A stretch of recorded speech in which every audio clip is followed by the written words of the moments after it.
नमस्कार दोस्तों, fantasy world में आपका स्वागत है। एक घना जंगल था और उसमें धीरे धीरे चल रही थी एक लड़की, आरोही।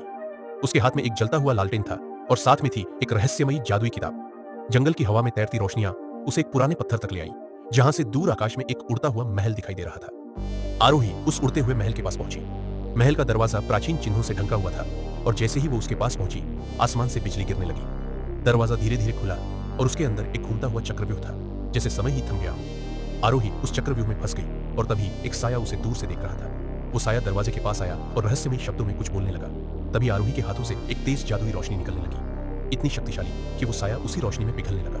दरवाजे के भीतर से एक तेज रोशनी का तूफान बाहर आया, फिर एकदम शांति छा गई। महल के अंदर अब एक शांत कमरा था। आरोही के हाथ में एक चमकता हुआ नया चिन्ह था। उसने मुस्कुराकर देखा, लेकिन उसकी आंखों में अब भी कई सवाल थे। और फिर दूर एक और रहस्यमयी दरवाजा दिखाई देने लगा। क्या यही अंत था? नहीं। अगले पार्ट के लिए चैनल को सब्सक्राइब करें।